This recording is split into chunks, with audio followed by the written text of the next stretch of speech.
सबसे समझदार कौन? एक गांव में किरण और उसके 3 बेटे रहते थे। बड़े बेटे का नाम रोहित, दूसरे का विशाल और छोटे का पीयूष था। उसके तीनों बेटे मेहनती और बुद्धिमान थे। किरण को यह जानने की बहुत इच्छा थी कि तीनों बेटे में से सबसे बुद्धिमान कौन है। तो अगले ही दिन उसके चचेरे भाई मनोहर आए। प्रणाम दीदी, आप मुझे इतनी परेशान क्यों लग रही है? बताइए मुझे।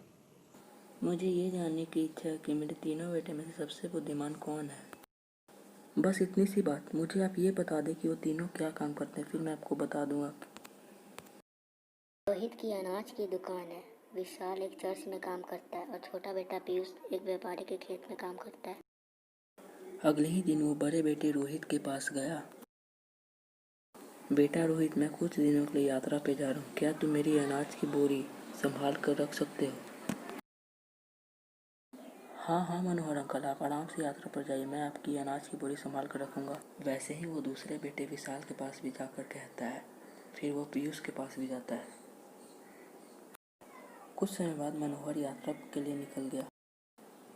फिर मनोहर 7-8 महीने बाद आ गया। सबसे पहले वो बड़े बेटे रोहित के पास गया। बेटा, मैं अपनी अनाज की बोरी लेने आया हूँ, मुझे दे दो।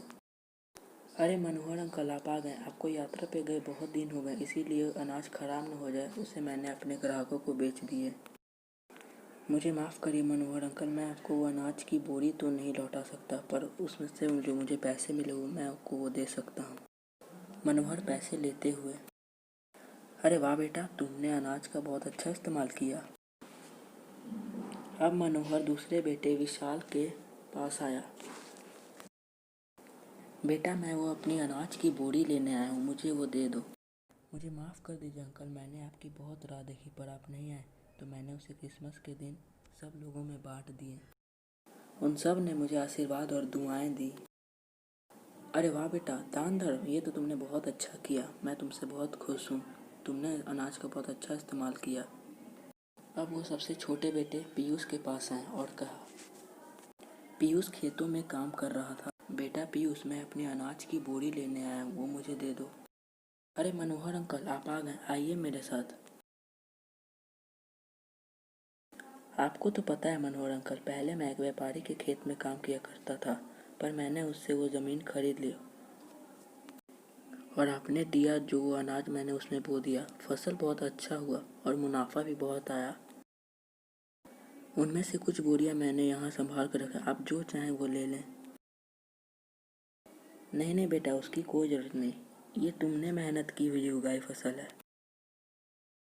मैं तुम तीनों भाइयों की बुद्धिमानी देखना चाहता था। बुद्धिमानी? वो क्यों? वो तुम्हें जल्द ही पता चल जाएगा। इतना कहकर वो किरण के पास गया। तो मनोहर, तुम्हें ये पता चला कि मेरे बेटे में सबसे बुद्धिमान कौन है? हाँ दीदी, आपका छोटा बेटा पीयूष, वो बहुत बुद्धिमान है, क्योंकि उसी ने मेरी अनाज की दी हुई बोरी का सही इस्तेमाल किया।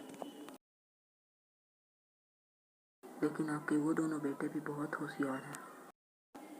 Thanks for watching. Please subscribe my channel for more videos and also like my video. Bye bye.